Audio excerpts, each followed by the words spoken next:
let's move on to our story of the day. That means the third step. Today we move on to the third step. That is expressing respect to those worthy of respect. And Maharaj's presentation consists of 6 parts. Firstly, what is expressing respect? Secondly, why should you express respect? Thirdly, who is worthy of honor and respect? Fourthly, who is not worthy of honor and respect? Fifthly, how to express respect. And lastly, benefits of expressing respect to those worthy of respect.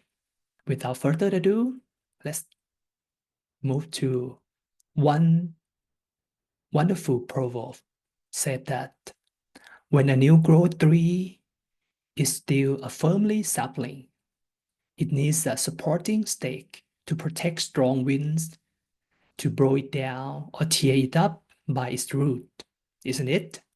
Similarly, now, one who hopes for spiritual progress in one's life need to express respect to those worthy of respect, so those people can be a guiding light, a role model, and a protection against false will and unwholesomeness, which might otherwise reappear in one's life.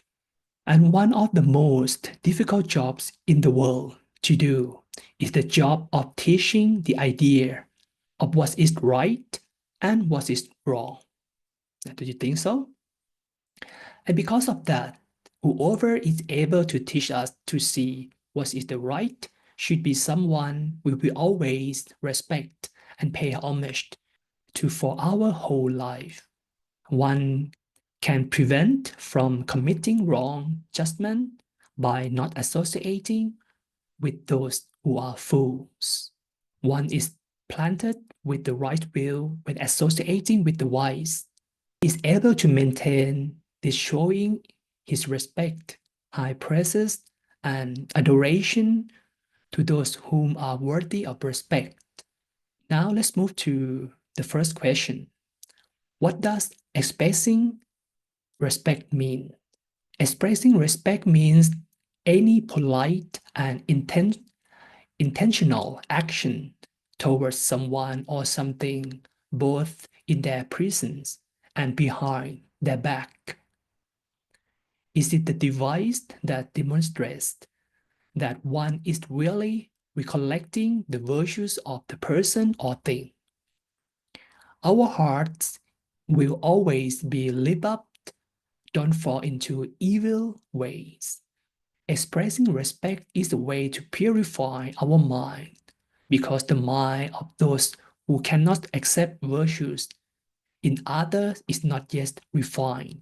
And those who are too naive to understand the true virtue of those worthy of respect can eventually understand the virtues of that person or things if they are trained to express respect repeatedly.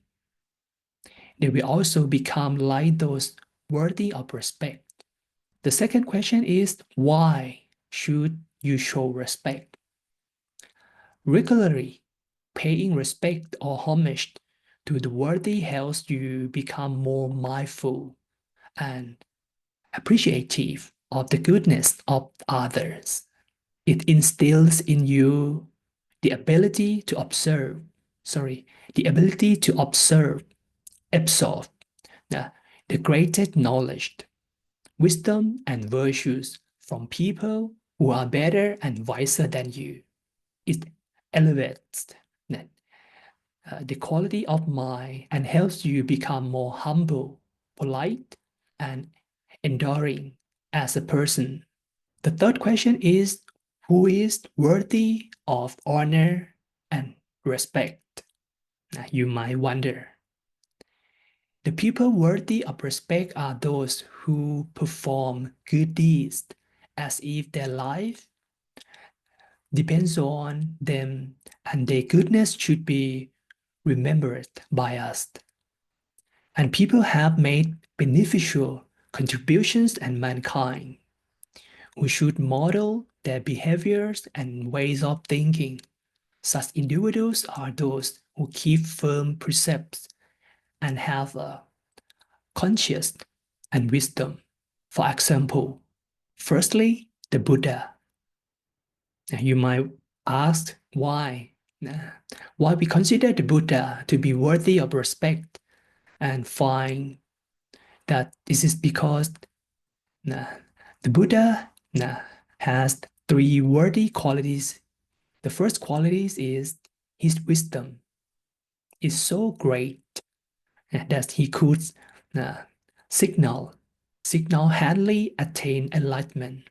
Second one is his compassion is so great as well that he sacrificed the rest of his life to teach the way for others to reach enlightenment as he had done.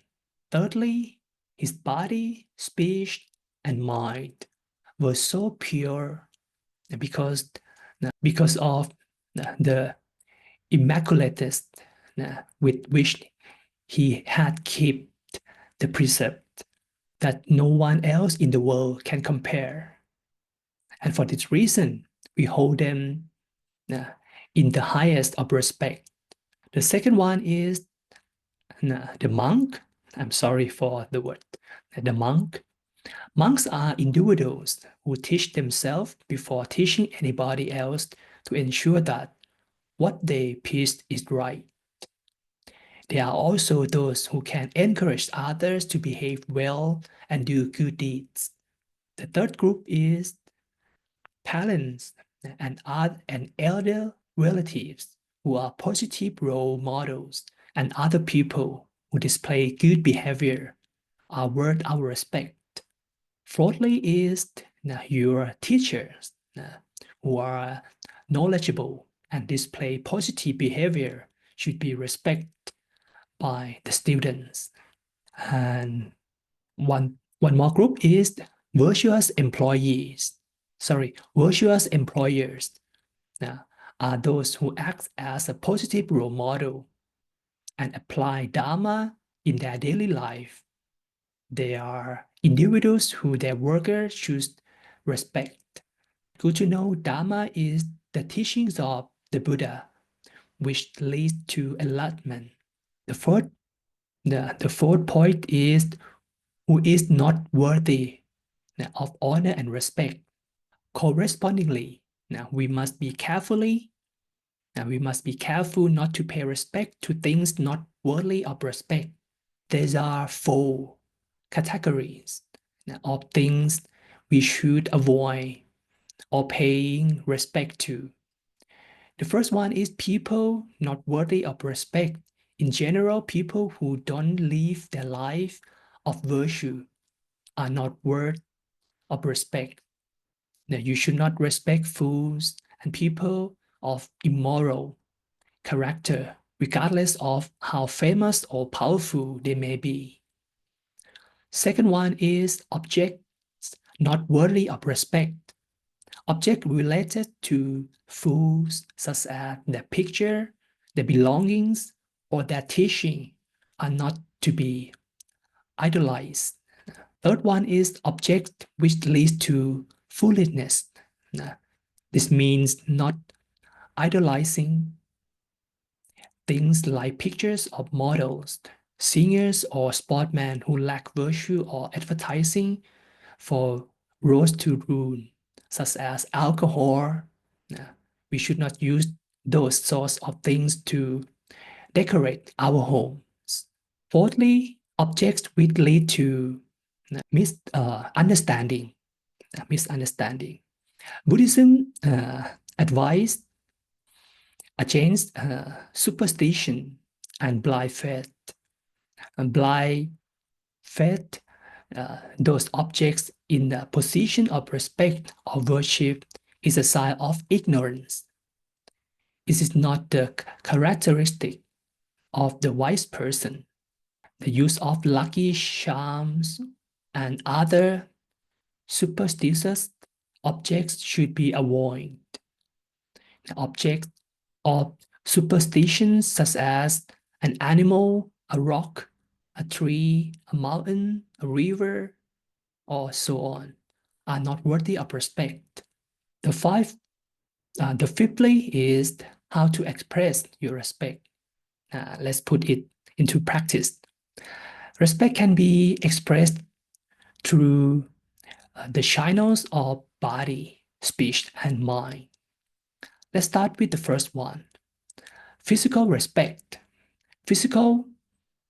Physically, paying respect means the various polite manners that we demonstrate towards someone in their presence, such as a bowing, putting one's palms together in a gesture or prayer in greeting, or standing up when they come into the room, or sitting politely when in front of them. Even if you are not in their presence, but are in the presence of their photograph or their sculptured image, such as a Buddha image or photograph of your teaching master. We should show our respect by not pointing our feet towards such an image. Secondly is verbal respect. Paying respect through speech can be expressed through verbal greetings, chanting, or singing, or praises toward the respected one. Thirdly, mental respect. Homage through the channel of the mind means recollecting the teaching of one worthy of homage to the degree that they inspired. Now, we might recollect what that person had taught us in the way of good deeds and spreading of the person's virtue and teachings. The fifth topic is a way of expressing respect. First one, homage through gifts. This refers to all material forms of paying homage. It is something we must prepare in advance and which is presented during the act of paying respect. For example, flowers, right? Insect, uh, candles, and worthy tokens of respect for paying respect to the Buddha, monks, or our teachers. Secondly, homage through practice. This means paying homage by doing as one is taught. We pay respect to the Buddha by doing what he taught, such as doing good things, avoiding bad, and purifying one's mind. And the last topic today is the benefits of expressing respect to those worthy of respect. Firstly, you gain the right will, which is the right understanding. Good and bad action have consequences. In other words, the law of karma does exist. Secondly, you increase your existing right will so you can understand things better. There is life after death, or heaven or hell. This belief causes us to take responsibility for our actions. Thirdly, you become more polite and gentle, so others respect you. Let's say you get what you give. Fourthly, your mind is clear because of the constant positive thinking. Fifthly, you can express respect. You become more mindful, and this helps make the right decision in your life. The next one is it prevents you from being ignorant because you always remind yourself that there are those who are worthier of respect than you. The next point is you gain a great self-confidence, which can protect yourself from any disasters. The next point is preventing way to eradicate the fools because everyone express respect to the wise who are worthy of respect. And the last point is it brings honor to the wise and allows them to be able to their duty with more ease and benefits. And before leaving today, now please allow me to share you a proverb of the day. A proverb of the day is love yourself. To love yourself is different from being selfish. To love oneself means to purify oneself and to be happy at all times. All things that come to our mind and our five senses, sight, sound, smell, taste, touch, both good and bad, we must choose to opt for the good and let all be at the seven best, the center of our body, the teaching of our Luang Po Dhammakaya. Okay, thank you so much.